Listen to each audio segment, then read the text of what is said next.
Hello दोस्तों, स्वागत है आप सभी का आपके अपने यूट्यूब चैनल दिशा एग्रीकल्चर एकेडमी कानपुर में। आज हम लाए हैं आप सभी के लिए आपके आगामी एग्ज़ाम को ध्यान में रखते हुए सॉइल साइंस के कुछ वन लाइनर क्वेश्चन, जो कि आपका जो फंडामेंटल ऑफ सॉइल साइंस का एग्ज़ाम होने वाला है उसके लिए बहुत ही मेजर और महत्वपूर्ण क्वेश्चन है। आप सभी लोग प्लीज़ वीडियो को स्किप ना किए बिना वीडियो को पूरा देखें। तो चलते हैं हम लोग अपने फर्स्ट क्वेश्चन की तरफ, जो कि हमें दिया गया है कि पीएच मीटर किसने खोजा, यानी पीएच मीटर की खोज किसने की। तो दोस्तों इसका जो करेक्ट आंसर है वो है अर्नोल्ड ओ बैकमैन। इसके बाद क्वेश्चन नंबर सेकेंड है कि मृदा कणों पर अवशोषित हाइड्रोजन आयनों का के कारण उत्पन्न अम्लता को क्या कहते हैं। तो दोस्तों वो कहते हैं संचित अम्लता। ओके, संचित अम्लता। इसके बाद क्वेश्चन नंबर हमारा नेक्स्ट है कि अम्लीय मृदाओं में कौन से पोषक तत्व की कमी पाई जाती है। तो दोस्तों पाई जाती है कैल्शियम की। ओके, कैल्शियम की कमी पाई जाती है अम्लीय मृदाओं पर। इसके बाद क्वेश्चन नेक्स्ट है कि कम चूना चाहने वाली फसल कौन सी है। तो दोस्तों जो कम चूना चाहने वाली फसल है वो है हमारी धान, चाय तथा आलू। ये कम चूना चाहने वाली फसलें हैं। इसके बाद क्वेश्चन नेक्स्ट है कि शुष्क क्षेत्रों में कौन सी मृदा होती है। तो लवणीय मृदा पाई जाती है शुष्क क्षेत्रों में। ओके दोस्तों, इसके बाद क्वेश्चन नंबर हमारा नेक्स्ट है कि मृदा के कुल आयतन का जल प्रतिशत कितना होता है, यानी कि मृदा के कुल आयतन का जल प्रतिशत कितना होता है। तो दोस्तों होता है 25%। ओके, कुल मृदा के आयतन का 25% जल होता है। इसके बाद क्वेश्चन हमारा नेक्स्ट है कि मृदा के कुल कार्बनिक प्रतिशत में ह्यूमस प्रतिशत कितना होता है। तो दोस्तों वो होता है 80% ह्यूमस प्रतिशत। ओके, इसके बाद नेक्स्ट क्वेश्चन है कि मृदा निर्माण, वितरित और गुण का अध्ययन किसमें किया जाता है। तो दोस्तों किया जाता है पेडोलॉजी के अंतर्गत मृदा निर्माण तथा वितरण का अध्ययन और मृदा की उर्वरता शक्ति तथा फसलों में जो होने की क्रिया होती है वो करते हैं हम लोग एडेपोलॉजी के अंतर्गत। इसके बाद क्वेश्चन है यूएसडीए के अनुसार मृदा कणों को आकार के अनुसार कितने भागों में बांटा गया। तो दोस्तों बांटा गया है 7 भागों में। इसके बाद क्वेश्चन हमारा नेक्स्ट है कि कैवेलस के गुणों का आकार कितना होता है। कैवेलस के गुणों का आकार कितना होता है। तो दोस्तों वो होता है कणों का आकार होता है 64 से 256। ओके, इसके बाद क्वेश्चन हमारा नेक्स्ट है कि क्षारीय मृदाओं में विनिमयशील सोडियम कितना पाया जाता है, यानी कि क्षारीय मृदाओं में विनिमयशील सोडियम कितना पाया जाता है। तो दोस्तों पाया जाता है लेट जो क्षारीय मृदाओं में हमारा सोडियम प्रतिशत होता है दोस्तों, तो होता है 15% से कम। ओके, 15 से कम।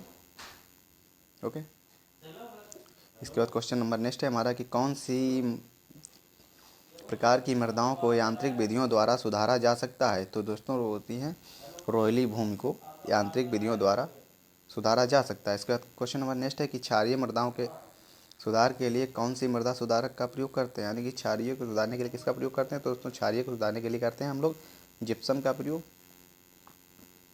जिप्सम। ओके, और अगर बात आ जाए अम्लीय को, तो अम्लीय में करते हैं हम लोग चूना का। ओके, चूना का प्रयोग अम्लीय मृदाओं को सुधारने के लिए करते हैं। इसके बाद क्वेश्चन नंबर नेक्स्ट है हमारा कि घुलनशील लवण किसमें पाए जाते हैं। तो लवणीय मृदाओं में घुलनशील लवण पाए जाते हैं। इसके बाद क्वेश्चन नेक्स्ट है कि सर्वाधिक अम्लीय क्षारीय भूमि के प्रति सहनशील फसल कौन सी है। जो सर्वाधिक क्षारीय भूमि की फसल है वो है दोस्तों हमारी चूना। ओके, इसके बाद क्वेश्चन नेक्स्ट है कि क्षेत्राधारण क्षमता सिंचाई के कितने घंटे बाद ज्ञात की जाती है, यानी कि क्षेत्र धारण क्षमता कितने समय बाद ज्ञात की जाती है। तो दोस्तों की जाती है 48 से 72 घंटे बाद, 48 से 72 घंटे बाद। ओके, इसके बाद नेक्स्ट हमारा क्वेश्चन है कि न्यूनता का सिद्धांत किसने दिया। जो न्यूनता का सिद्धांत किसने दिया दोस्तों वो है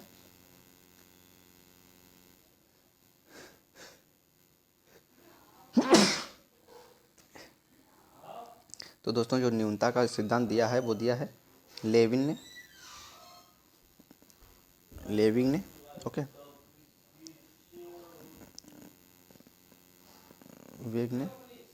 इसके बाद क्वेश्चन हमारा नेक्स्ट है कि बलुई मृदा क्या है, यानी कि बलुई मृदा क्या है। तो दोस्तों बलुई मृदा यानी जिसे हम लोग बलुई मृदा कह सकते हैं उसमें 43 से 80% बालू तथा 0.5% सिल्ट तथा 20% क्ले होना अति आवश्यक है।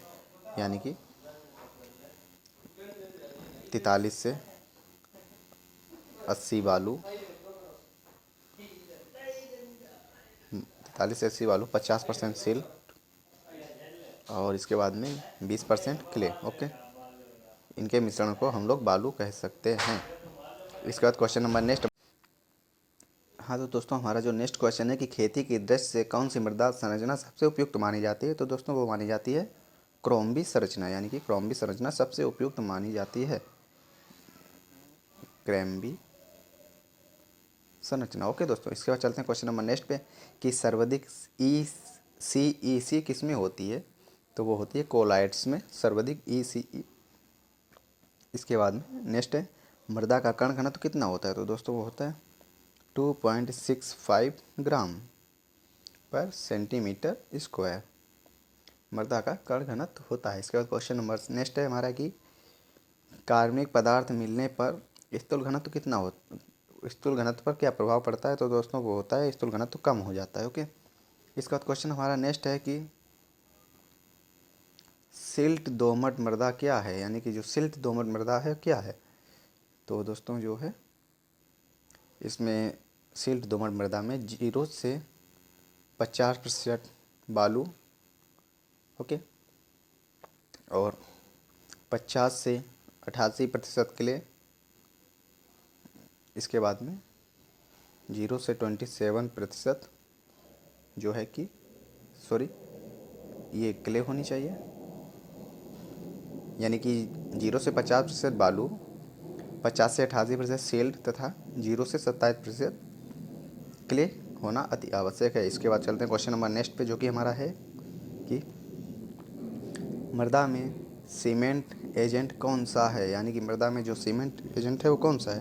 तो दोस्तों वो है क्ले, एल्युमिनियम व Fe। ओके, इसके बाद क्वेश्चन नंबर नेक्स्ट है का स्थूलता घनत्व कितना होता है। तो दोस्तों स्थूलता घनत्व होता है जो 1.33 ग्राम पर सेंटीमीटर स्क्वायर।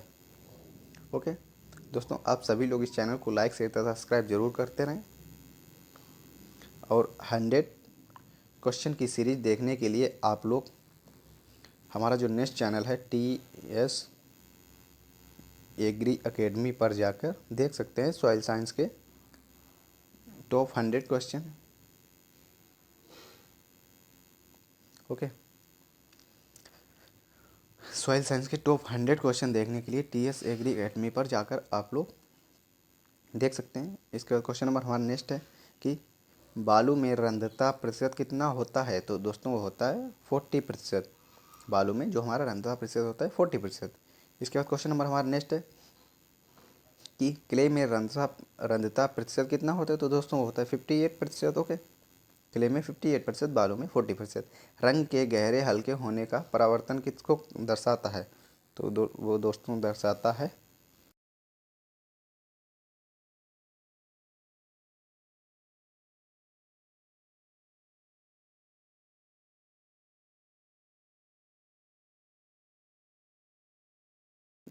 कितने प्रतिशत होती है। तो दोस्तों वो होती है 20.6% मृदा में O2 की मात्रा। इसके बाद क्वेश्चन नेक्स्ट है कि मृदा में जल किस बल से गुरुत्वाकर्षण के विपरीत बना रहता है, यानी जो मृदा में जो बल होता है, मृदा में जो जल होता है किस बल से गुरुत्वाकर्षण के विपरीत बना रहता है। तो दोस्तों वो बना रहता है संसर्जन या आसंजन बल। ओके, इसके बाद क्वेश्चन नंबर नेक्स्ट है हमारा कि आर्द्रताग्राही गुणांक का मान वायुमंडलीय दाब कितना होता है। तो दोस्तों वो होता है -31। ओके, इसके बाद क्वेश्चन नेक्स्ट है हमारा कि मृदा में कुल आयतन का वायु प्रतिशत कितना होता है। तो दोस्तों वो होता है 25%। कुल आयतन का वायु प्रतिशत 25%। मृदा का कण कितने आयाम वाला होता है। तो दोस्तों 3 आयाम वाला, 3 आयाम वाला। ओके, इसके बाद क्वेश्चन नेक्स्ट है हमारा कि मृदा का कण क्वेश्चन नेक्स्ट है कि एडैफोलॉजी शब्द की उत्पत्ति किस भाषा से हुई है। तो दोस्तों वो हुई है ग्रीक भाषा से। एडोबोलॉजी शब्द की उत्पत्ति हमारी ग्रीक भाषा से हुई है। इसके बाद क्वेश्चन नेक्स्ट है कि स्थायी मुचीन बिंदु का मान वायुमंडलीय दाब पर कितना होता है? तो दोस्तों होता है -31। ओके। इसके बाद क्वेश्चन नेक्स्ट है कि जल धारण क्षमता का वायुमंडलीय दाब कितना होता है? तो दोस्तों वो होता है 0 से 31। ओके। इसके बाद नेक्स्ट है कि मृदा के कणों से अधिकतम जल धारण करने की क्षमता को क्या कहते हैं? वो कहते हैं क्षेत्र धारण क्षमता। ओके। इसके बाद जो क्वेश्चन हमारा नेक्स्ट है कि मृदा के आधार पर मृदा के द्वारा पौधों को पोषक तत्व प्रदान करना क्या कहलाता है? यानी कि मृदा के द्वारा पौधों को पोषक तत्व प्राप्त कराना क्या कहलाता है? तो दोस्तों कहलाता है मृदा उर्वरता। ओके। मृदा का मूलभूत गुणधर्म क्या है? तो वो है दोस्तों कणाकार मृदा का मूलभूत धर्म है। ओके। मृदा का जो मूलभूत धर्म है तो दोस्तों वो है कणाकार। ओके। दोस्तों टॉप 100 क्वेश्चन के यानी कि ये सॉइल साइंस के टॉप 100 क्वेश्चन के लिए आप लोग TS एग्री